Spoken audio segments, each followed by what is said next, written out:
Well, good morning, good afternoon, good evening, wherever you are joining us from. I'm Annette Richmond. This is Content Marketing School. And I'm so excited to have my longtime friend, Hannah Morgan, with me today. Now, Hannah, I have to say, I had been following you for several years. I think on Twitter, back when Twitter chats were the thing. Mhm. And then I got to meet you when you spoke at an NRWA conference I was attending, and I was so excited because I was like a fangirl. And then I've gotten to know you since then. I'm so excited that you said yes when I invited you to come and join me today. We've done shows together before, but I'm so happy to have you here with me. And for anyone who does not know who you are, please tell us a little bit about who you are and what you do. So my name is Hannah Morgan, and I run on a business called Career Sherpa, and we're really careersherpa.net. And that .net makes a difference because I couldn't get the .com back in the day, and I still can't get the .com, so I'm on .net. So what I do is I help people understand how to look for work better. Job search is something that is really painful for a lot of people and causes stress and anxiety.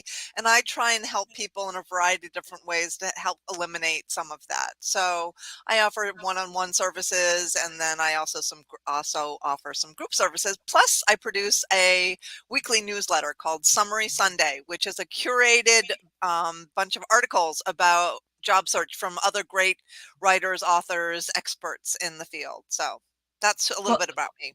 so I'm glad you mentioned Summary Sunday because I was going to mention that myself, and you have been doing that as long as I can remember. Yeah. And it is a great newsletter. You do it consistently every single week, and now I believe you also share it on LinkedIn, so people can, if they're not on your newsletter list, but really you should be subscribed. Um, and it's so exciting to be on there. I was in your newsletter a couple of times. I was so honored to have my content featured, but Yeah. it really is, such great information. You really pull kind of the best of the best and serve it all up in, one fabulous package. And, Right. if anybody is looking for a job, obviously they should be following you on LinkedIn, but do sign up for your newsletter. I'm sure it's at you can link in your profile. We can look at that later. Yeah. I'm so excited to talk about thought leadership. It's one of those sort of words or labels like personal branding that people kind of bandy about, oh, this and that. And so, as I mentioned before we went live, I'd love to chat a little bit about kind of what does thought leadership, what does it mean? I have some thoughts, but I'm eager to hear what you have to say. Yeah, I definitely want to hear what you say. Let me tell you what I think. I don't think anybody I would never call myself a thought leader. I don't think it's a label that you give to yourself. I think it is an honor bestowed on you by others.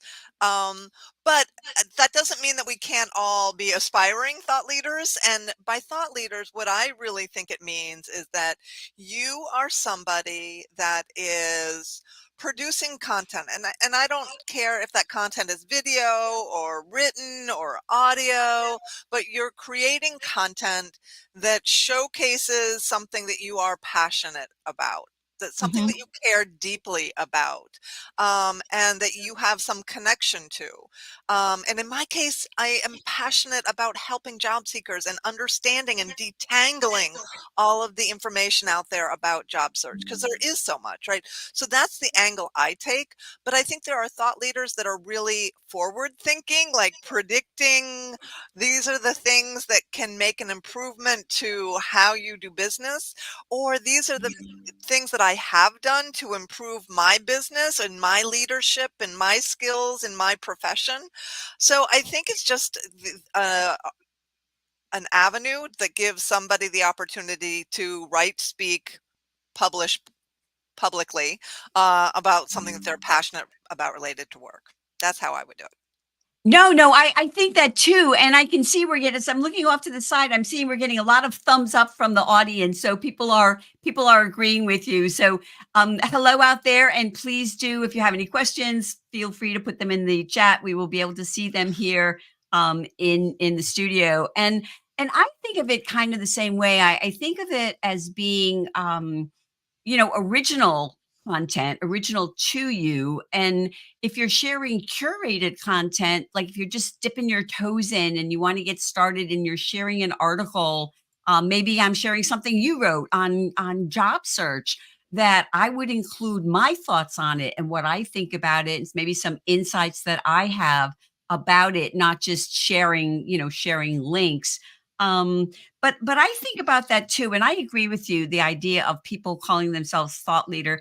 I kind of feel the same way about like expert and in most cases guru. I mean, I have someone I'm sure you know, Jeff Young. He calls himself the LinkedIn guru, but for him, it's like a teacher. I mean, he's a very much a teacher, and it's not that Yeah. I'm the guru. But I know some people that call themselves that, and I think it is something that people have to kind of say about you. And I think it's also like if say you're sharing something like tips on LinkedIn profile. Here's some things to improve your profile.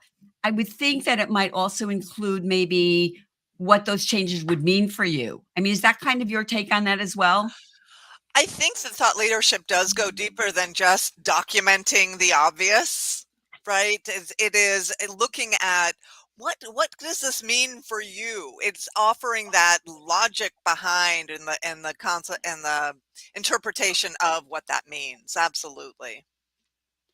Yeah, and so when we're talking about thought leadership and relating that to, content creation, content marketing, because that's, sort of the focus of this show, how do you see that that is kind of working its way into is it the theme of the content you're creating? What are your thoughts about that? So let me. uh, Can you just reword that so I can better understand what the question is? Like, what is it about content marketing that? Yeah, so is when you're thinking about thought leader Oh, injecting thought sort of thought leadership leadership related. into your content creation and content marketing. You know, honestly, I, I guess because my whole purpose in writing is to educate, I've never really thought of thought leadership differently than marketing, right? Because I'm not really a marketer, right? So from my opinion, I think all content should be educational, interesting, right? Versus promotional, because nobody wants to read an ad. No, Oh, yes. No, so no. Go ahead, I'm so sorry. so we're educating and building that trust factor, which I know that you're a huge believer in, right? We're raising that level of trust so that people down the road will eventually think of us and buy from us. And I know you know Gary V, right? He wrote a book a long time. Gary Vaynerchuk. Yes, yes. He wrote a I book a don't long know time. him, but I know of him. Right. Wouldn't it be cool? Right. But like long time ago, he wrote a book called Jab, Jab, Jab, Right Hook. And his whole thing was jab, jab, jab, give, give, give. Then you've earned the right to ask. Right. Mhm, mhm. And I still see too many people being self promotional, and that's not thought leadership. Right. Thought leadership is, and this is the other thing I think that I was reading an article I wrote again a long time ago about being stingy with what we know. People can't implement what you know. So there's no harm in telling people how to do something and why they should do that, Mhm. because they're not going to be able to implement it on their own. There are too many steps. It's too convoluted. And so guess what? They're going to need to come back to you to really help walk them through implementing it. But even if they were smart enough and implemented it on their own, they would have a different take on it. And guess who they would give credit to if they're a decent human being? Hey, I learned this from Annette. And thank goodness she wrote whatever she wrote. But it still ties back to you and makes you, the author of that wonderful thought leadership content, look good, right? And there are always going to be people who steal and cheat and lie, and we can't worry about that. That's just a fact of life. Well, yeah, I have to say, when I think of content marketing, I don't think of it as selling, because I agree with you. And I recently did this thing through LinkedIn Marketing Labs, and a lot of it was talking about the advertising. But even they say, that you need to have a mix. You cannot just be selling, selling, selling yourself all the time. And it is it is so important to share what you know. And I keep a little bit, but I try to share. I try to share a lot in my content and show, if I'm doing a video, here's how you do it. And yes, I can help you if you want to go further or learn more. But yeah, I hear you on that. People, their content is so bland because they don't want to go into depth on anything. And so yeah, I hear you on that. And it's so funny because I have to just mention as a side, I saw Gary Vaynerchuk speak at a very small conference before he was Gary Vaynerchuk, when he was just still doing like the wine videos. Yeah, yeah. Yeah, in the early 2000s, I saw him speak at a very small conference in New York, and he was quite dynamic. But it's like, you see those people before they were like who they are, and it's kind of interesting to look back at. So one of the things that I think you would agree with is the idea that consistency is important. As we mentioned, the summary Sunday. Now, I've known you for, I would say, at least 20 years, and that I've been getting, your newsletter. And it's so highly regarded. So what can you say, some ideas for people about being consistent with their content? Because the whole idea of like, oh, every single day you must post every day. And I I think it's quality over quantity, but Yeah. share some tips for those listening. So here is and we know this because we're human beings. Like if we set a goal to publish something once a week, just setting that one goal, right? That alone is enough to set the wheels in motion, right? And then we have to build in some support mechanism. Well, what am I going to post about once a week? And so pick a theme. Or identify for each week. This week I'm going to do an interview. This week I'm going to share a best practice this week. But if you plot out what that one thing is a week that you're going to write about or speak about or publish about, then it puts the wheels in motion, and you're going to be it's a wonderful thing how the world works. Once you say, okay, this week I'm going to be talking about new video tools, I guarantee you everywhere you go on the internet you'll be coming across references to new video tools, right? It's just that power of putting it out there, right? So I think the first step is to put that goal in place. What am I going to I'm going to publish once a week, content once a week. What do I want to publish it on this week?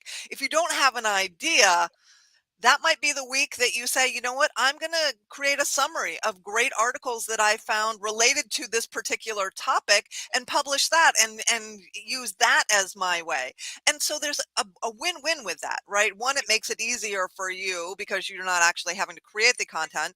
But two, it makes those people that you are featuring feel really good about the work that they've done. And that builds a little bit of an allegiance, an alliance with those people.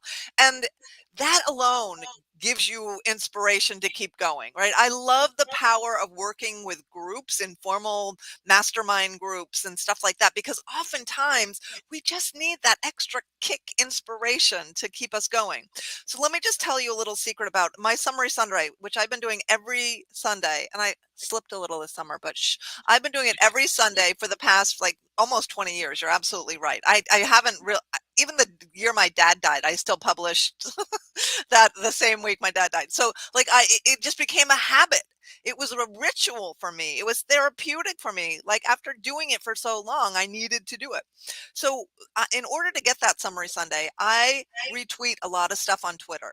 Back in the day, it was my main feed of information. I would engage with people on Twitter. So when I found something good on Twitter, I would post it on Twitter. And posting on Twitter, you can do 8 or 9 posts a day, like once an hour. So there was a lot of content there, and no one was seeing it all. But I would go through the analytics after each week and say, which were the posts that were most popular from my share on Twitter? And those were usually, there were always a few exceptions, but those would be the ones that I would feature in my summary Sunday.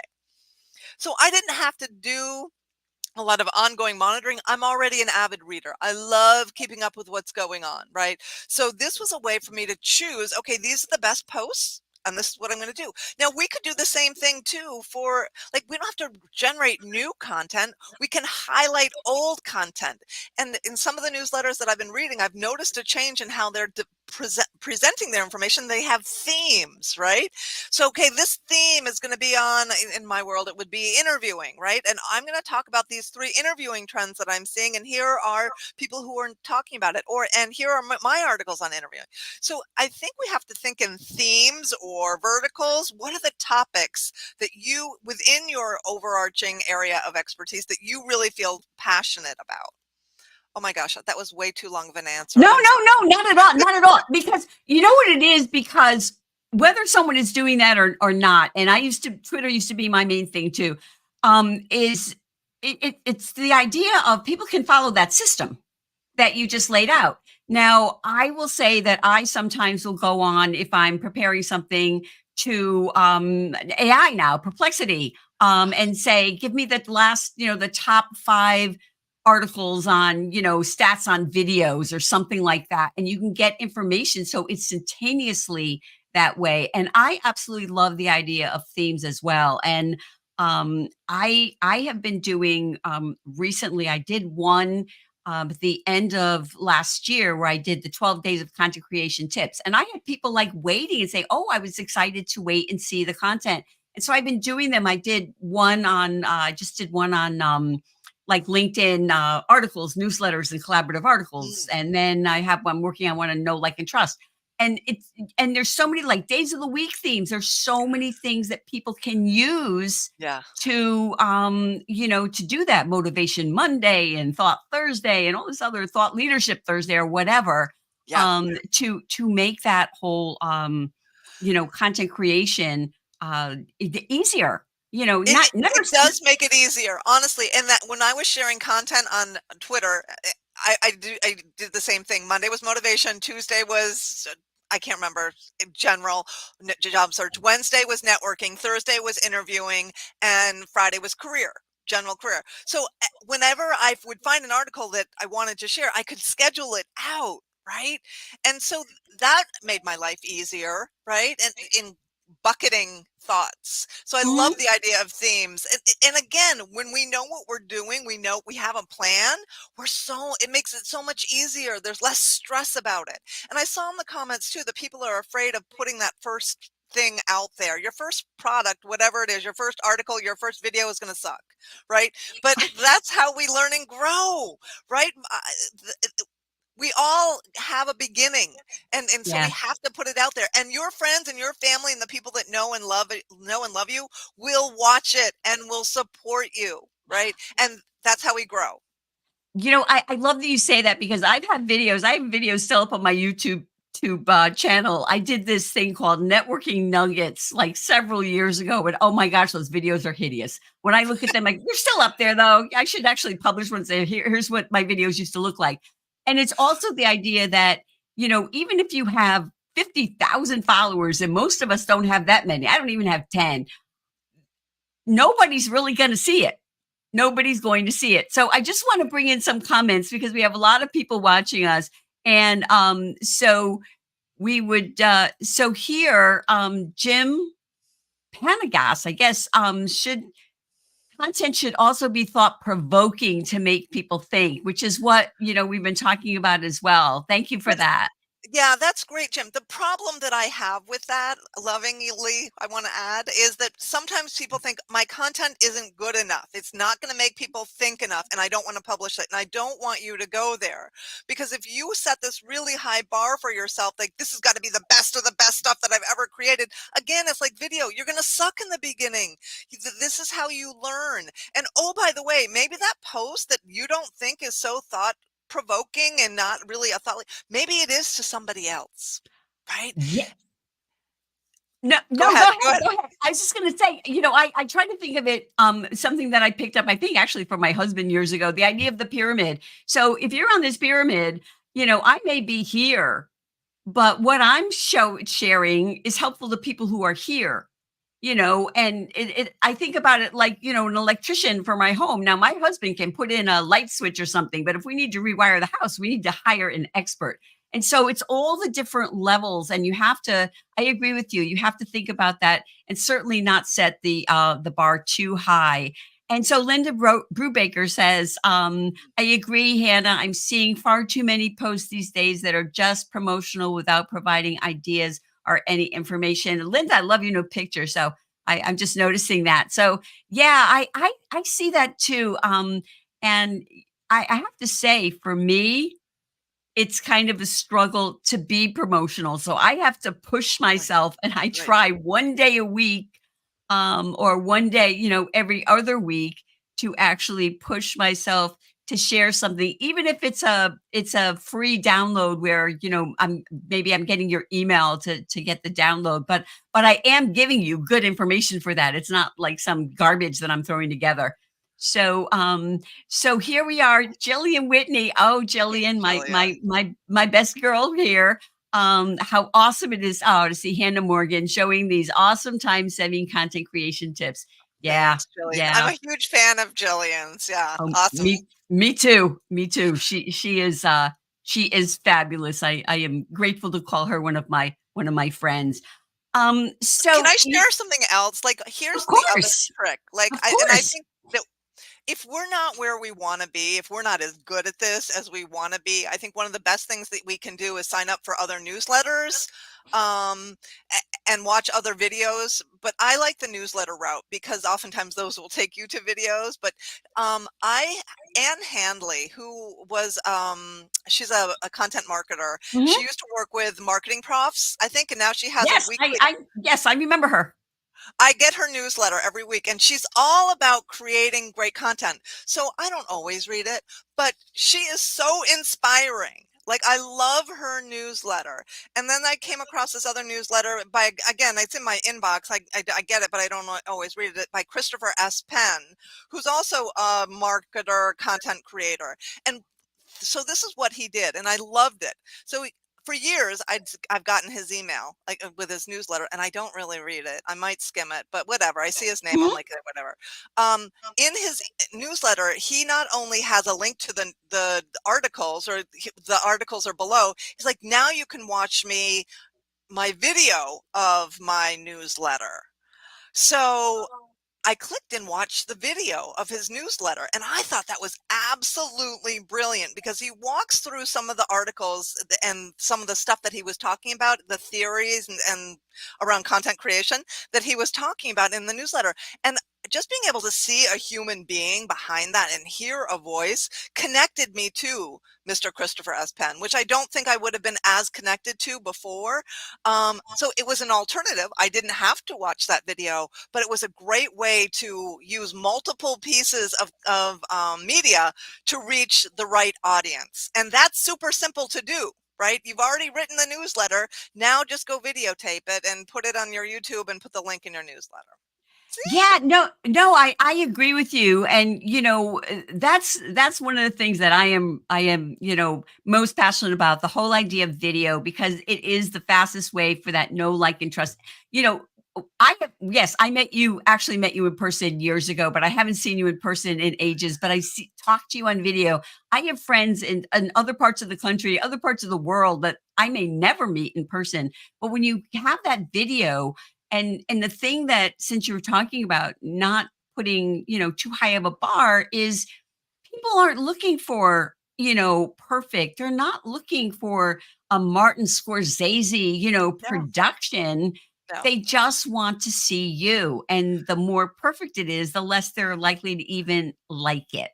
Absolutely. That's so true. They're the imperfections. And long ago, there was this term called flossom, right? We are all flossom, which is a combination of being of having flaws and being awesome, right? We're all riddled Oh, with flaws and awesomeness.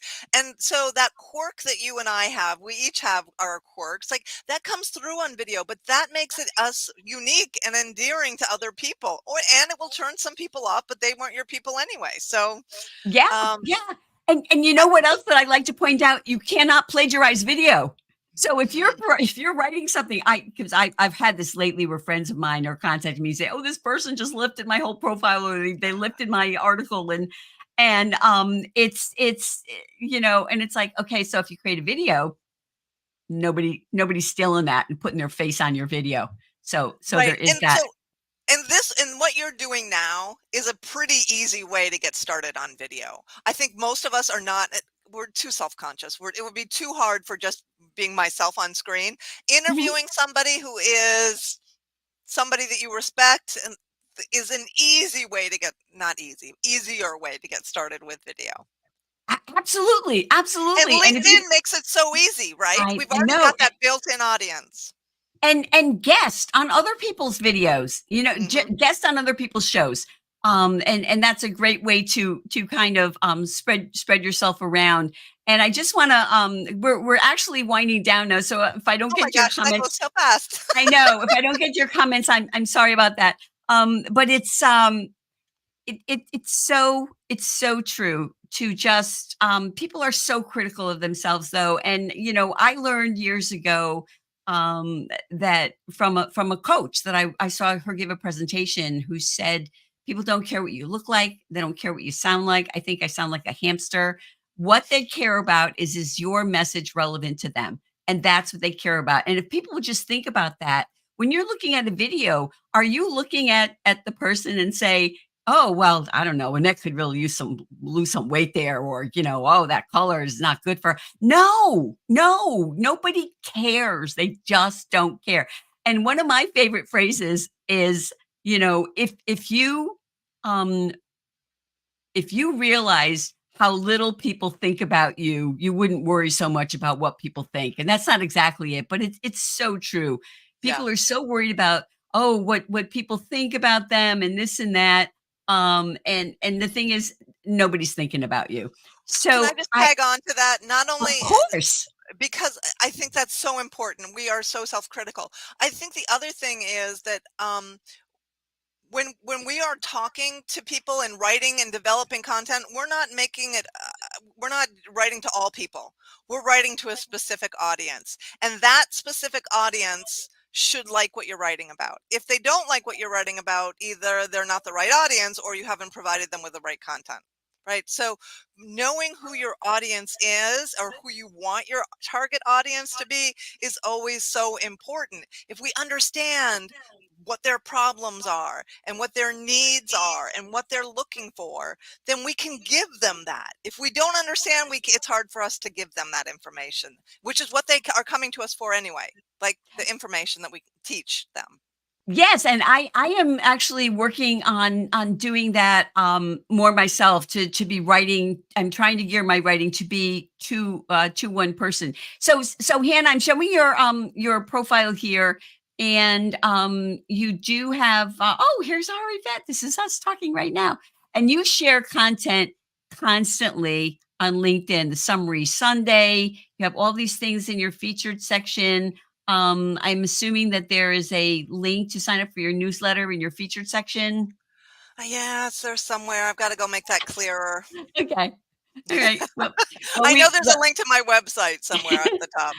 and your website is careersherpa.net. So Yep. so people can find you there. And I always like to ask my guests for their final thoughts, before we say goodbye. Because I mean, I thought, this has been a great conversation. I've learned some things, and I know other people have as well. But there's always something that people want to share that I haven't asked them. So, what would you like to share that you think would be, important for people to know, either listening now or watching the replay or listening on the podcast later? Huh. There's so many things. Like we covered a lot of different topics. I Talk think as one of long the as you like. I think the key here is to experiment. Experiment in content, the types of content, the types of media, the types of platforms that you are using. It- you won't know what works until you try it. So you're going to have to do some experimenting. And not, a one time is not an experiment. Try for a couple of weeks and see what happens. And oh, by the way, going viral is not the goal. If you want people to react to your content, you need to ask them to react. So make sure that you have a call to action. If you want them to do something, if you want them to respond, add their thoughts, ask them a question. Yeah, I love that. And it's so funny because there's a communication coach in London. I met her on TikTok. She was on my show. I follow her. She is so funny. She uses a lot of humor and satire to teach communication skills, and I love her. But her name is Susie Ashfield for anyone who is listening to this, and she posted recently that she had a video go viral, and she was talking about it and how there were like all these thousands of views and comments and everything, and she just couldn't keep up with it. But yeah, no, it's not about the many, it's about the right people that are finding your content. Absolutely, and we do that by consistently producing content, right? And if we want people to read it or forward it along, we need to tell people we want them to do. That's that call to action. If you think this was valuable and you know somebody, please forward this along. We need to ask them to do that for us because they don't know to do that. Yes, yes. I recently started doing that with my podcast too. Add a little thing in the end. Please do follow us, pass this along. I do that with some of my content too. Please repost it if you think someone will find this valuable. So, Yeah, Hannah, excuse me. This has gone by so quickly, it did. and I could talk to you for hours, but I know you have things to do, and I want to be respectful of your time. So, thank you to everyone who has been with us. It was such a treat to be here, and I'll see you next time.